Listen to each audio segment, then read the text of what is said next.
Hello and welcome to the Football Fluency podcast, the first ever Football Fluency podcast. Today your host, I'm Matthew Robertson. I'm Derry Aldrich. And basically we're just wanting to talk a bit about current affairs in the world of football. Here we go. Derry, It's a good night last night, wasn't it, Matthew?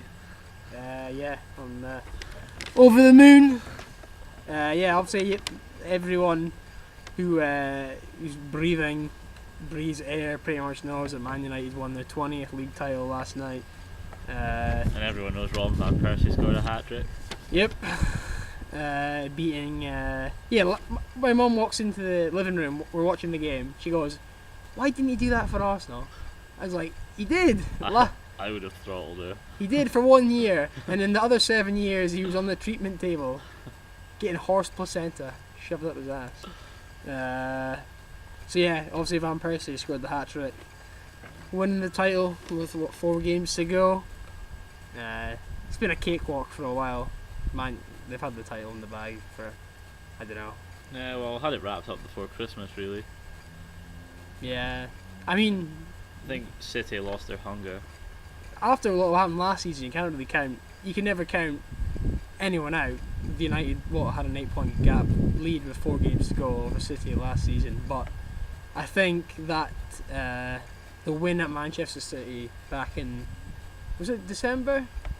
Well, the Van Persie free kick. The late deflected free kick, was that in December? It was December, it was around Christmas time, yeah. I think. Yeah, that was I thought that was quite a pivotal moment, especially because Man United, I think they were 2-0 up in that game, and then City pulled it back to 2-2. So I thought that was a big deal. But all right, you're a Man United fan. I've been for a long time. How big impact do you think the summer signings had? Well, I think in particular Kagawa's taken a long time to settle in, but we're starting to see some of the touches that he showed back in Dortmund. Yeah. Robin van Persie obviously hit the ground running. He was only ever going to do great things at United. He did have his 9-game streak. Was it 9 that he didn't score in? Yeah, I think it was 9. But 9 games.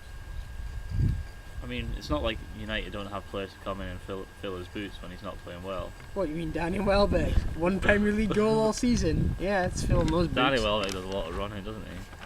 Couldn't fill a midget's boots. Danny Welbeck. Although he's up for Young Player of the Year. Let's be fair, Javier Hernandez does have the best goals per minute ratio of all Premier League strikers in history. Does he? Still? Yeah, he does. He scored 1 for every 120 minutes he's been on the pitch. I know this season, if you're saying of all time, I think it's Lukaku who's got the best minutes ratio this season. Yeah, well, of all time it's definitely Javier Hernandez. I saw an Opta today. Yeah. You can't argue with the Opta stats. Yeah, it's true. Because obviously Van Persie scored all the goals early on in the season and got a lot of big goals. You kind of like Hernandez's contributions somewhat being like. Yeah, it's been a little bit overshadowed. Yeah, it's been overshadowed. And I was watching the highlights from last night, the replay of the Monday Night Football earlier this afternoon, because I don't have a job.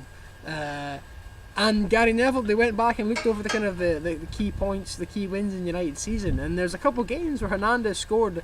I completely forgot, late. I know that's he scored a very important goal against Villa. Yeah, in the that game, there was one against Newcastle, I think, when it was 4-3. There was one, the game against Chelsea, back in November or whatever, when Di Matteo was still manager. He's always good for a goal. Yeah. The fans love him. Yeah. I mean, if it wasn't for the fans showing him so much respect, I think he'd leave, because I think he commands a starting place in most teams. Yeah. I don't know.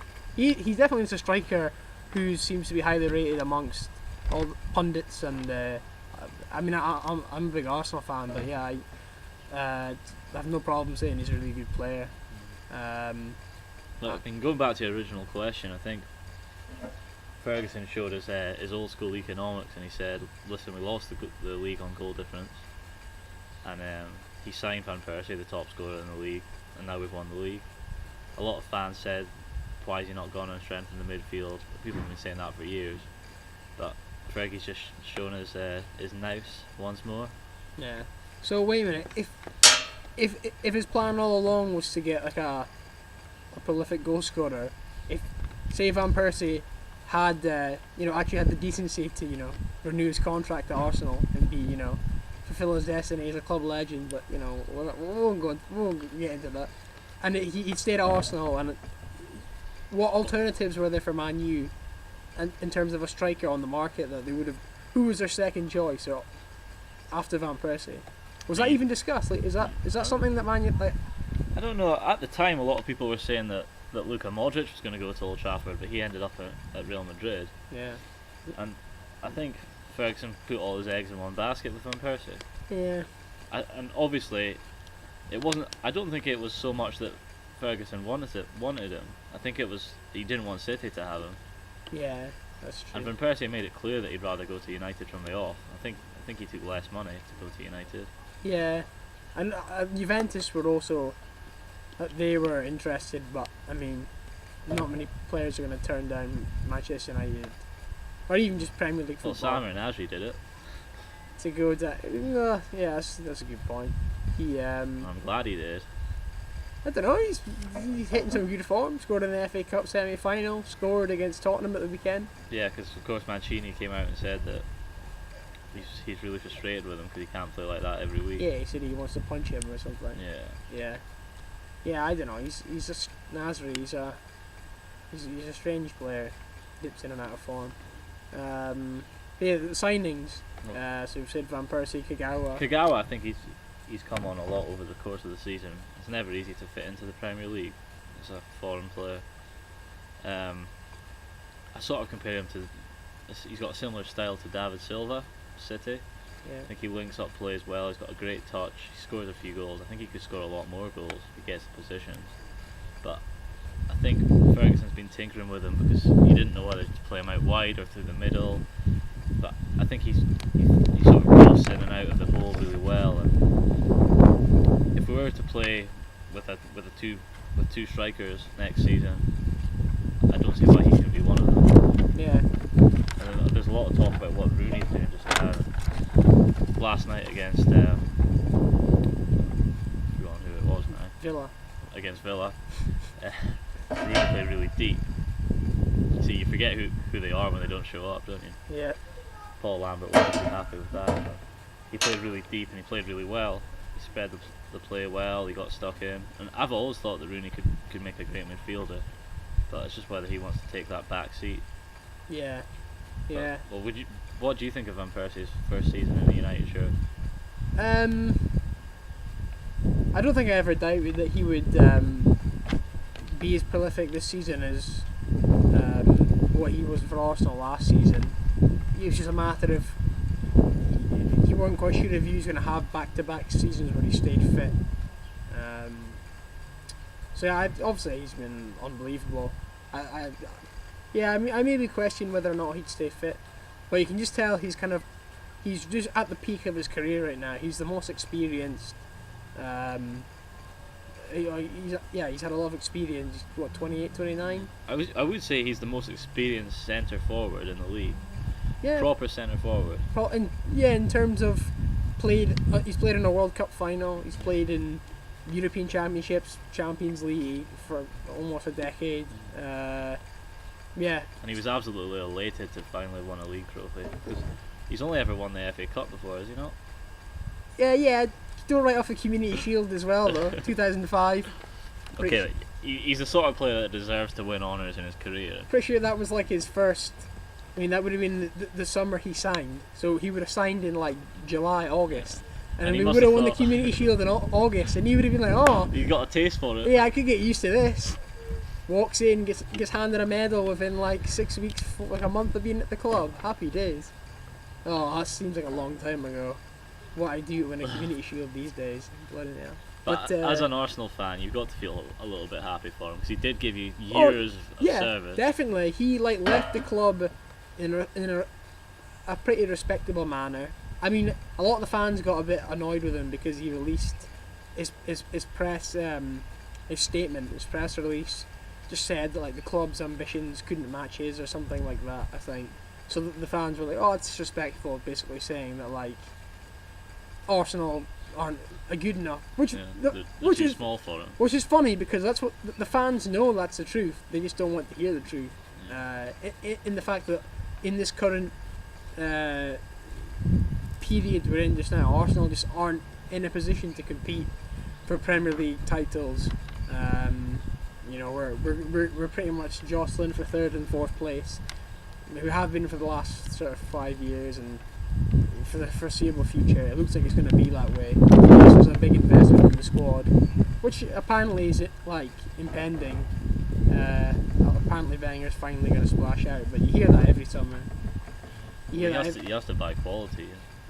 Yeah, you hear that every summer, and then like Olivier Giroud is what you get. So will Van Persie still go down as an Arsenal legend? Well, that's another thing. There's kind of a big debate amongst Arsenal fans in that like players from this kind of the crop, the previous crop of players we've had, like your Nasri's, Fabregas, Van Persie's, Adebayor's. We call those the money grabbers. Clichés. Well, a lot of those players, we had a really good squad, but unfortunately, I think it's been dubbed the bottle job. That's what that team, just the bottlers. Like they had so many opportunities to win trophies and like Carling Cup finals, or there were times where they were looking strong in the Premier League going into February, March, and then for various reasons they just kind of capitulated. So I mean Arsenal, in Van Persie's time, in his 8 years, they won an FA Cup and a Community Shield. So he was a great player. Could have been a lot better because he was always injured. Same with Fabregas, a great player, contributed a lot, but we didn't win anything whilst they were at the club. There wasn't too many magical moments that led to silverware. So I don't know. Legend's probably thrown around a word that's thrown around too often these days. So. Well, it's been said at Old Trafford about Robin van Persie just after one season. Yeah, but because in the one season he was there, he won more than what he won at Arsenal in 8 years, and was world class. Because it's not like he's just a goal scorer; he's a great player, like set pieces, build up play, assists, you name it. And his goal, like look at his second goal last night, like unbelievable goal of the season. And it's not like it's the first time. Yeah, it's not like it's the first time he scored a goal of that ilk either. I mean, he volleys, The one in the cup against West Ham was pretty special as well. Yeah, Giggs put him through. So, what about Ryan Giggs? Can we talk about him? He deserves a mention. Do we have to? He deserves a mention because he just won't go away. I saw someone put on Twitter and they were like, "Oh, everyone's kind of getting on Suarez's back about him biting someone, but everyone seems to forget that Ryan Giggs was shagging his brother's wife."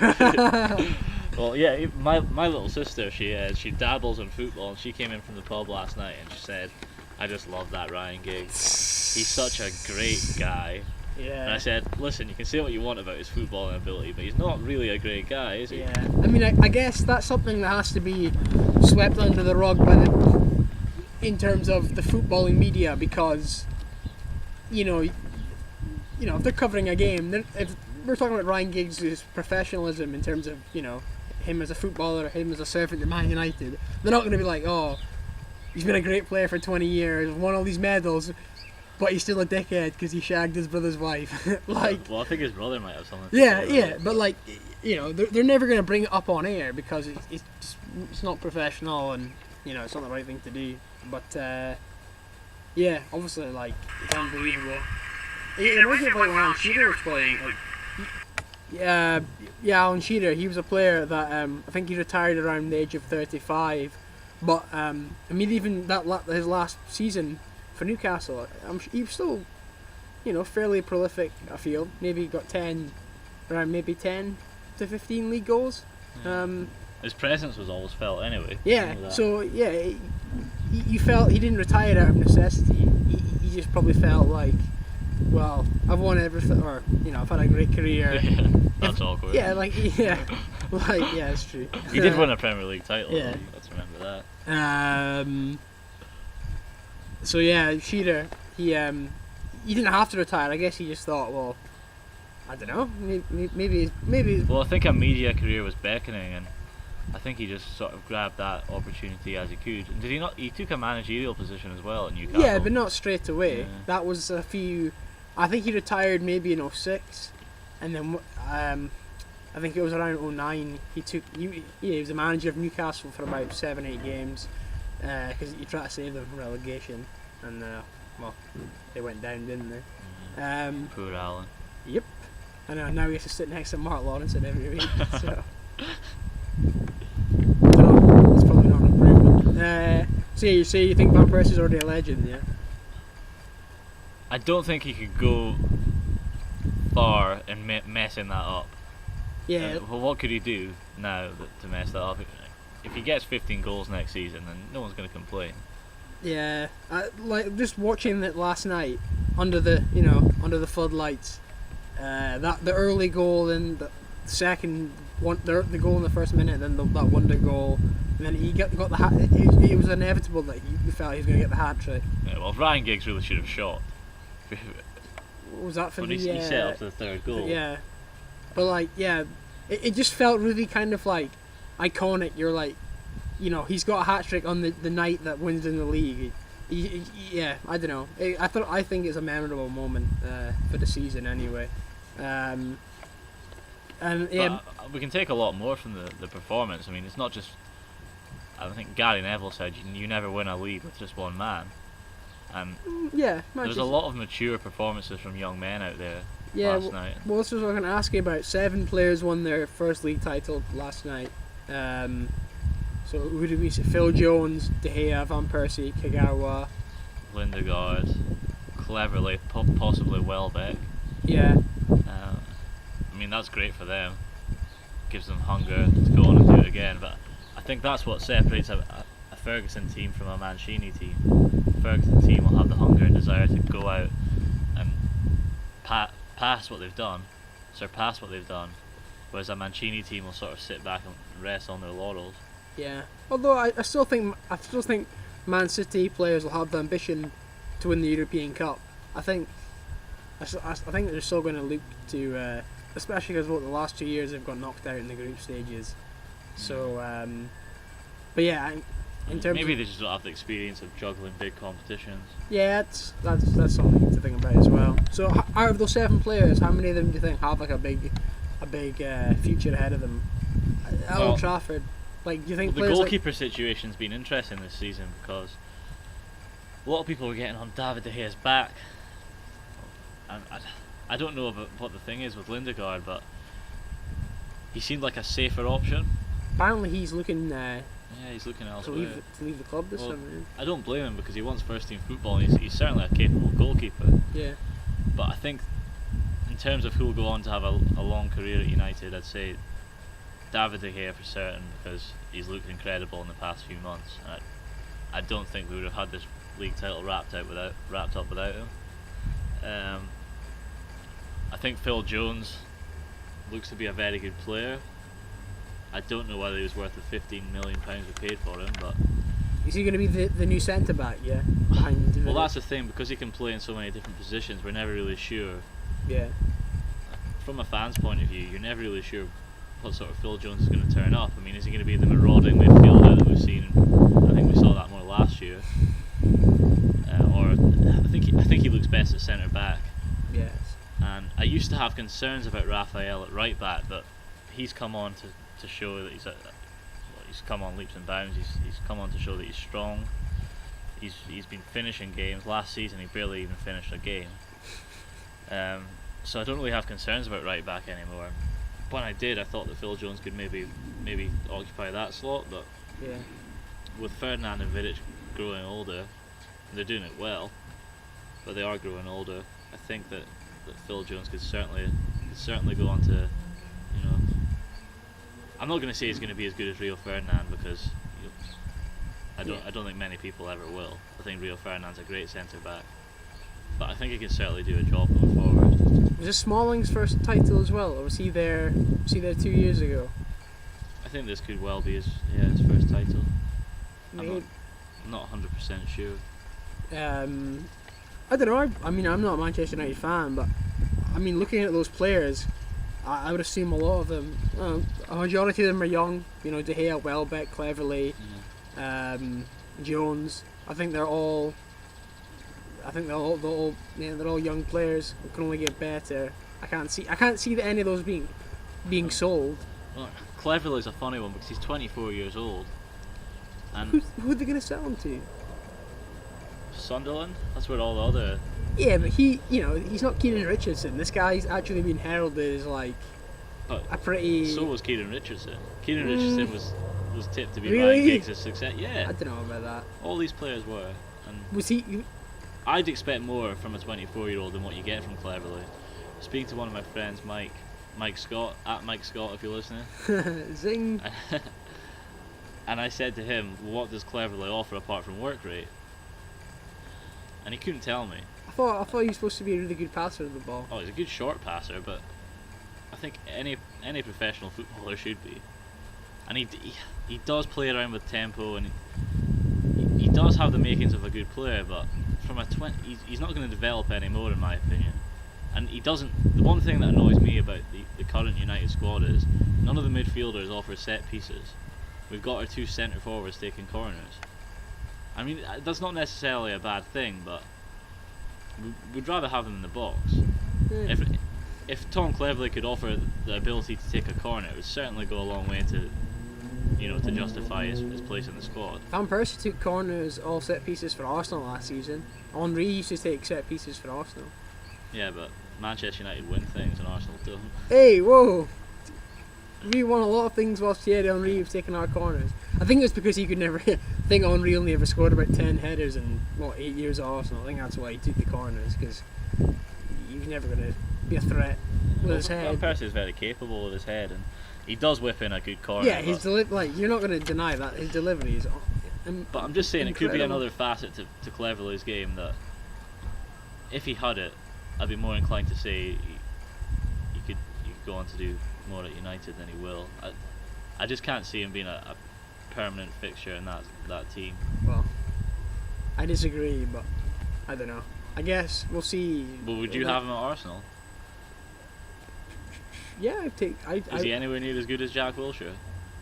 No, but he's a better player than Aaron Ramsey, or not by much. As good as Mikel Arteta has been for Arsenal, considering we've been playing him out of position. He'd been playing him as a holding midfielder when he's a creative midfielder.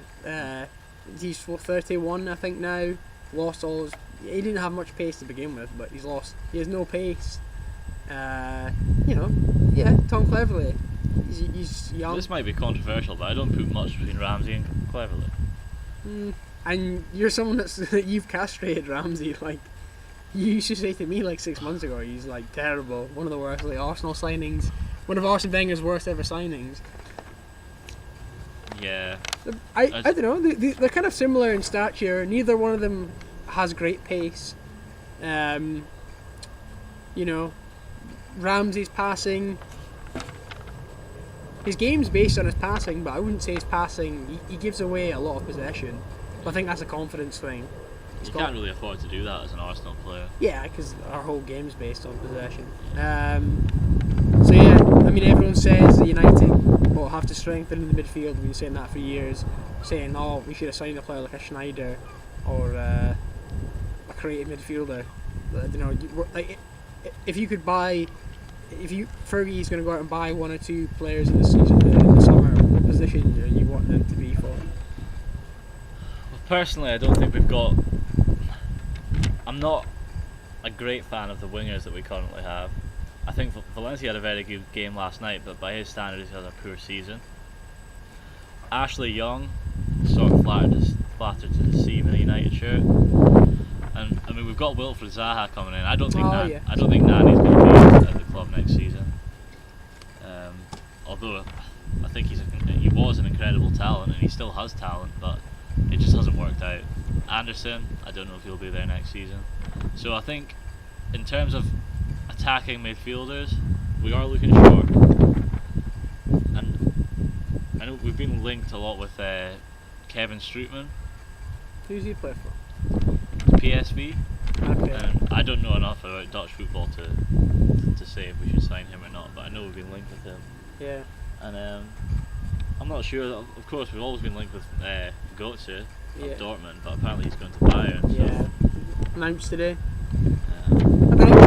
Maybe back on the transfer list this season. Well, he was never transfer listed by Tottenham, but yeah, he might be back on the market, the transfer market this season. Depends on what the managerial situation is at Madrid. Yeah, that's but, true. I mean, there could be a few sort of attacking midfielders available if Mourinho leaves. What about Kaká? If he was offered up, I think it's too late to get Kaká now. What, in terms of Man United, the realistic chance of them signing him, or him being good enough to play for Manchester United at this stage in his career? Maybe a bit of both. I don't think Alex Ferguson looks to sign him. It's just not something you do. I think he did once sign an ageing South American midfielder by the name of Juan Sebastian Perón, and that didn't work out too well for him, so yeah, I'm not too sure he'd want to do that again. We've also been linked with Radamel Falcao, which I think is absolutely ridiculous. Yeah, I didn't really bother reading too much into that because, yeah, from an outsider looking in, United look set. Strikers, that's a fantastic, arguably one of the best quartets in European football, club football. Goalkeepers looking good, defensively quite stable. Got options in defence. Really it's the midfield where you've got players like Giggs and Scholes. Giggs is almost 40. They're all aging. Michael Carrick, as good as he's been, and he's a good player as well. He's still, he's not getting any younger. Darren Fletcher's career, Yeah, that could be. Yeah. It's sad to say, but I don't think we'll see Darren Fletcher back to what he was. Yeah, and then you've got, Cleverley's a good young player in there, Anderson just hasn't really produced, without a doubt, standards that he was expected to. He does need to strengthen, without a doubt, but it's just whether he needs to do it this season or not, at the end of the season. Yeah. Because I think he pins a lot of hopes on Michael Carrick, and I can understand why. He's had an exceptional year. I can't see an obvious replacement for Carrick, so. Yeah. I thought Hazard was. Manchester United, aren't shy about the fact they tried to sign him. I think he would have been a big coup. I think he's still only 21. I think we haven't. People say he's been a bit underwhelming at Chelsea, but he's well into double figures for his assists and his goals. So I think he's a player that's going to really. I think next season, if Chelsea are to compete in Europe again in the league, he's a player looked to be a pioneer there. But yeah, overall United. They won the Premier League last night. Is it a successful season considering, they were in the FA Cup quarter-finals. They were 2-0 up in the first leg, or they were 2-0 up in their home game against Chelsea. Ended up drawing, knocked out in the replay. Real Madrid, the Champions League last 16, dominated the second leg up until that controversial red card for Nani. Overall, you've won a trophy. I've not felt that in 8 years, so I would assume you would just be happy with that. But I guess, I don't know, football fans, you're always expecting more, especially if you're a Man United fan. Yeah, well, we've set the bar pretty high, but I think this season was all about taking the title back from City, showing them who was boss, and we've done that. It's not even May yet, and we've had our party. Yeah, and it could have been earlier. It could have been over earlier because you drew. Yeah, we drew against West Ham. And then the home game against Manchester City, it just would have been played at a completely different tempo if the league title was still up for grabs. I know it's a Manchester derby. It's not like Man United went out there to lose, but there's less incentive for the players, and it just changes the dynamic of the game and the atmosphere of the game when there's less to play for. Yeah, I think the Champions League was always going to be very tough to win because it's a very strong.